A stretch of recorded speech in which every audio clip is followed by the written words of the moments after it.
name's Jen. Welcome to my YouTube, my very first YouTube video. I have been wanting to start booktube for as long as I can remember. I've been avidly watching booktube videos since I was probably about 15 or 16 years old. So now I am 24 and I'm finally doing it. I'm finally pushing myself to do it. I am so nervous. I do have a bookstagram called Lover Reads.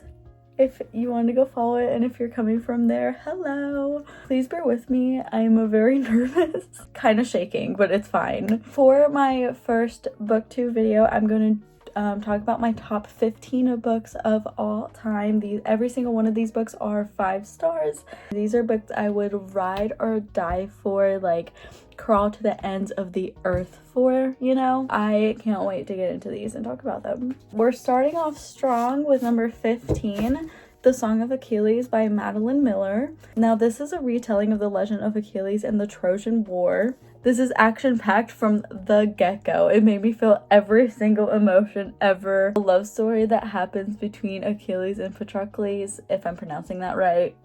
Sorry if I'm not. A love story that unfolds between them pulls at your heartstrings.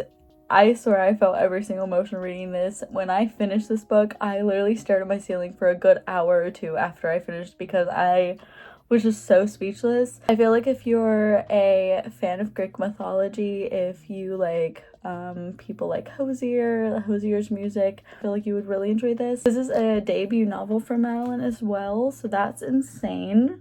That's actually crazy.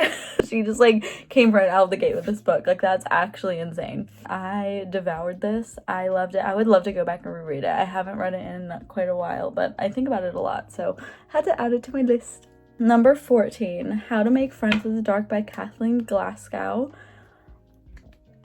This follows Tiger. She is either late middle school, early high school, I believe, and she is attached at the hip with her mom. Her and her mom are best friends, closer than ever. When her mom suddenly passes away, it follows her grief and recovery through that, and she gets sent into foster homes and foster care, and it's really, really sad and devastating. I feel like if you read this, please look up the trigger warnings because wow, this one had me ugly crying. But this was so good, so heart-wrenching. Like I said before, it had me ugly crying.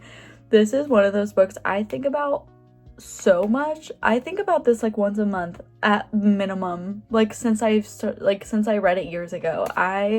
This book has lived in my head rent-free. I'm not even joking. I will never stop being able to think about this book. Just following Tiger and her journey and recovery and grief, and I feel like if you've lost someone very close to you, I feel like this could definitely be very helpful and give you a character to definitely relate to.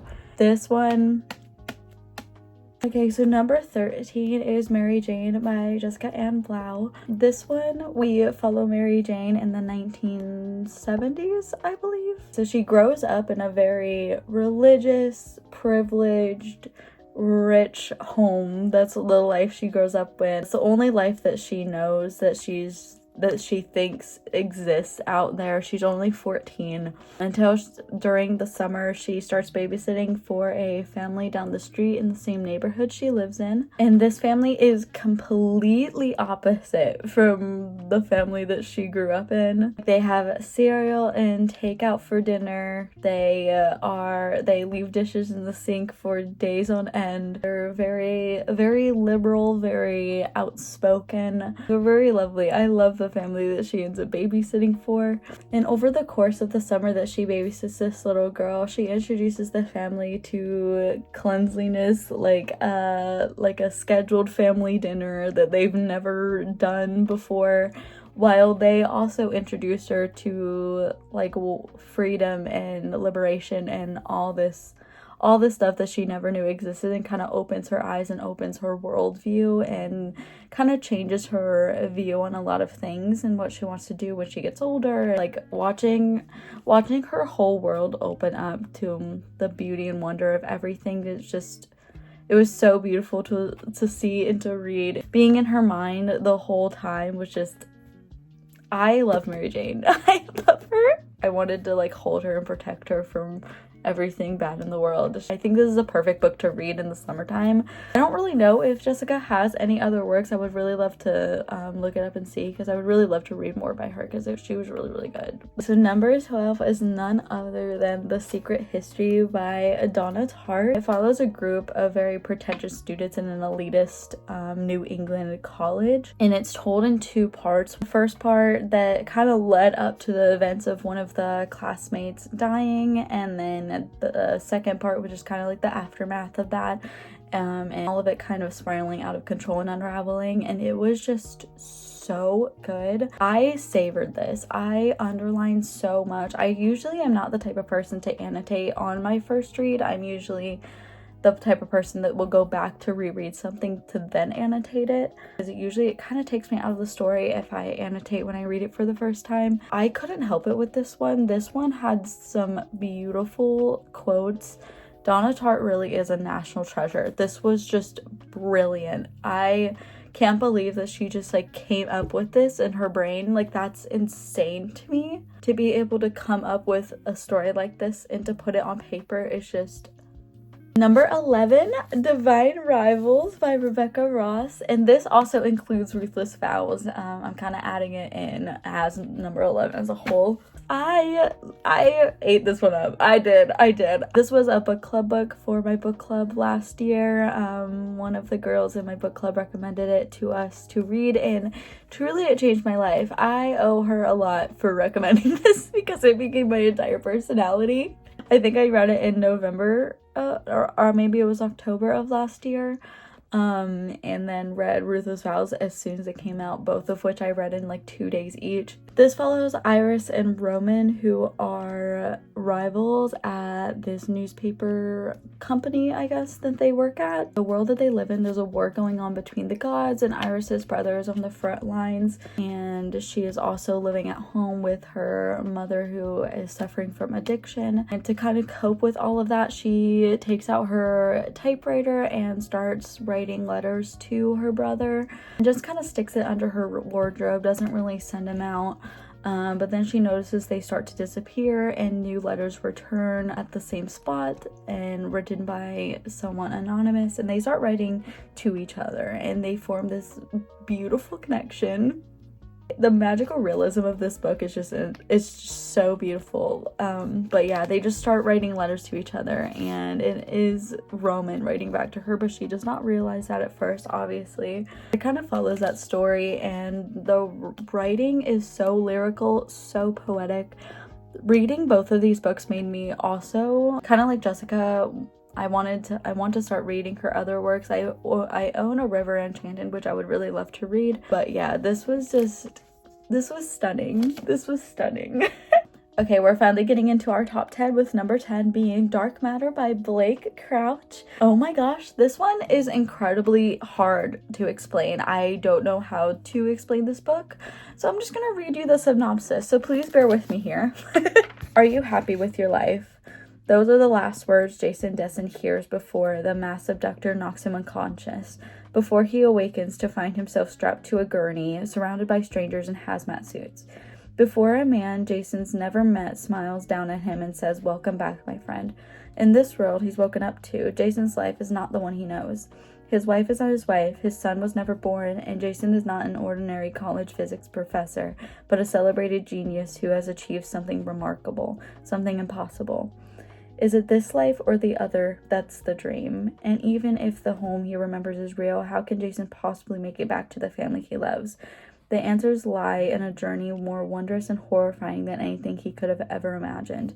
One that will force him to confront the darkest parts of himself, even as he battles a terrifying, seemingly unbeatable foe.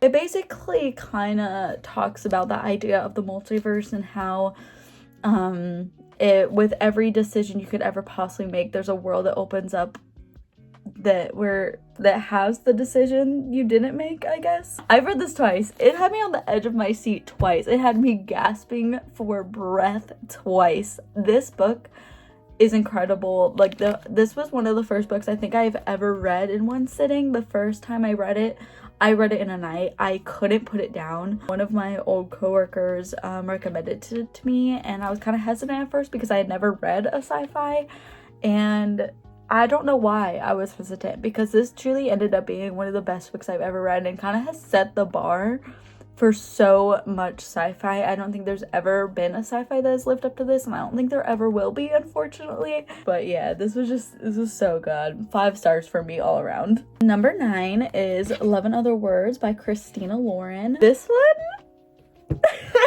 so this is told in alternating timelines. Then timeline kind of follows Macy and Elliot as teenagers, falling in love, spending their summers together, their nights together. They're pretty much inseparable as teenagers. Something happens which causes them not to talk for like 10 years. And then it follows the Macy and Elliot in the now timeline, where Macy is tied up with work, stressed about life, like, and she runs into Elliot. They have not spoken in 10 years, but yeah, it kind of just shows them reconnecting and kind of slowly starts to tell you what kind of unraveled between them to cause them to not talk for 10 years, and rekindling their romance as well.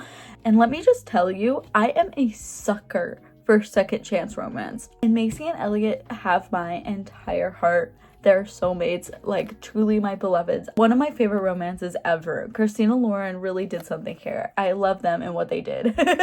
Okay, number 8, The Naturals by Jennifer Lynn Barnes. This includes all four. I think I gave every single book 5 stars, and the novella.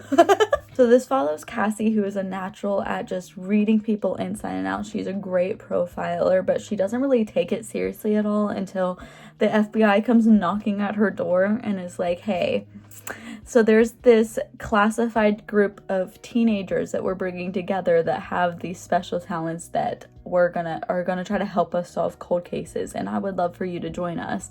Think Young Adult Criminal Minds. I'm pretty sure it says it down here somewhere. Wait. Yeah. The Naturals is Criminal Minds for the YA world, and I loved every page, by Miss Allie Carter. Like, if you love Criminal Minds, you will eat this up. If Found Family is also your favorite trope of all time, read this. As someone whose favorite trope of all time is Found Family, I just devoured this. I really did. I would love to go back and reread it. Lynn Barnes is so good, and what I also love about her books and her writing is her chapters are so short. I don't think any chapter is more than 5 pages, and as a short chapter girly, I loved that and I appreciated that. So thank you, Jennifer Lynn Barnes, for this. I totally recommend this. So good. Number 7 is Better Than the Movies by Lynn Painter. If the saying blushing, giggling, kicking my feet was put into a physical book form, it would be this. This is a little rom-com in a book, and it follows Liz, who's a hopeless romantic, and Wes, her very obnoxious neighbor. They team up to try to help her get her crush, basically, and spoiler alert, that doesn't work out. Liz and Wes have my heart, literally my children. I'm so excited for the second book, but also so nervous because even as a second chance romance lover, the book is kind of marketed and promoted as second chance, which means I feel like if you are a lover of rom-coms, you will love this. Every single chapter starts off with a quote from a famous rom-com movie, and this is just so fun. I also feel like if you're a Swiftie, you will love this book. I feel like if you're a Swiftie, you will love any book by Lynn Painter. She sprinkles in a little Swiftiness in every book that she writes, and I really appreciate that. I really do. Number 6 is Lessons in Chemistry by Bonnie Garmis. This book quite literally changed, altered my brain chemistry. No pun intended, this book changed my life. So this book follows Elizabeth Stott, who is a chemist in the 1960s in a world quite literally run by men, and she does not take that lightly, and I appreciate that. As a woman, I appreciate that. I truly feel like every woman, every human being should read this book. It is so eye-opening, and it teaches you so much about girlhood and what it is being a woman, and the power that Miss Zott holds. Impeccable. And I truly cannot believe this is a debut. It just blows my mind when authors come out with books for the very first time and they're like this. What? Excuse me? I really did love this book. I have so many tabs in here because wow, oh, wow, was this book amazing. So we're getting into our top 5, baby. And number 5, we're starting off with Malibu Rising by Taylor Jenkins Reid. So this also includes all her other books. Malibu Rising is actually technically the 3rd book in a companion series, the first being 7 Husbands of Evelyn Hugo, and then Daisy Jones and the Six, Malibu Rising, and then Carrie Soto is Back. You can technically read them in any order, but if you'd rather read them in order, then this is the 3rd one. This follows Nina Riva and her 3 other famous siblings, and they throw this annual end of the summer blowout party. Their whole lives kind of unravel in this final party, and it ends with their entire house going up in flames. And that is not a spoiler. It is in the very, very first chapter in the summary of this book, so you know that going in, this party is not going to end well. You just don't know what is kind of going to lead up to that. I love that the present timeline in this story is kind of told within 24 hours, whereas the past timelines are kind of showing how their parents met and kind of how they grew up, and it was just very, very lovely, very, very beautiful. There are some heart-wrenching scenes in this book. As an older sister, I loved Nina Riva. If you relate to You're on Your Own Kid in any way by Taylor Swift, you will love Nina Riva. Of all 4 books, I read every single one 5 stars. Loved that series, love that series. Not even past tense, love that series. But I think because Nina is so relatable to me, and I just cherish her a lot more than a lot of the other characters, even though I cherish a lot of the other characters in the series. I think that's why this ended up being my personal favorite. This felt so unique. I feel like this entire series as a whole is very unique. I really love this, and if I remember correctly, I could be wrong, I think this is also being adapted. I think all 4 are being adapted. Daisy Jones has been, of course, but I think this is also being adapted, which I would love to see.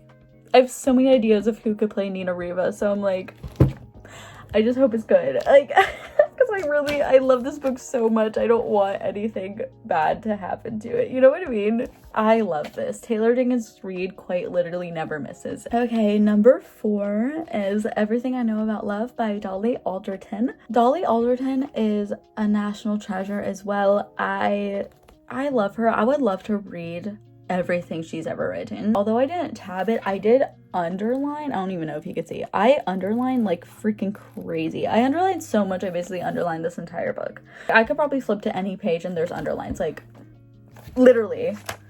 Like, this is just so random. But like, I just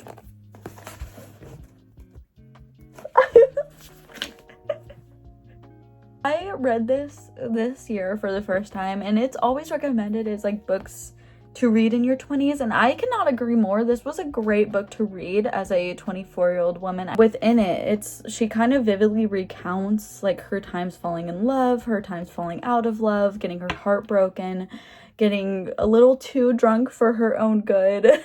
Realizing that there might only be like zero to no men that she can rely on in this life, and it kind of just has the realization that even after all of that, all the pitfalls and the heartbreak that she has within her life, like at the end of the day, the closest thing that she could have ever had and had the pleasure of having is her girlfriends, and the concept of girlhood is so strong in this. After reading this, I felt so proud of Dolly. I really did. I was just like, wow, like, if you can do it, so can I type of feeling. And I will be rereading this. Mark my words, I will be. And the 3rd one is none other than Funny Story by Emily Henry. I am an Emily Henry girly through and through. I ate every single one of her books up. This was a 6-star. I ate this up. I underline like a mad woman. Like, holy hell, that is insane. Like, all those pink tabs are giggling, blushing, kicking my feet tabs. I have 3 different shades of pink because I kept running out. I don't know what that tells you about how much I love this story, but it was just so good. Now this follows Daphne, who recently gets cheated on by her fiance, and he cheats on her with the girl he always told her not to worry about. I hate Peter. We're a Peter hater in this house. We do not like Peter. And who does he cheat on Daphne with? Miles, I cannot say it plurally. Miles's girlfriend, Petra. Jesus. Basically, he gives her like a week to move out, but she really doesn't have anywhere to go. She moved to Michigan for this man. So when Petra moves out of Miles's and into Peter's, she kind of just moves into Miles's house because he doesn't have a roommate and she has nowhere to go. So it just kind of works out that way. At first, they're very like distant. They don't talk to each other. They're very sad going through this intense heartbreak. They're not doing well. They of course start talking, of course start creating this bond and starting to fall in love. And like by the end of the book, I forgot they weren't together like for the entirety of the book. Like their chemistry and connection in love is just, the romance in this is so good. I've read this twice. It came out in April. It's July right now.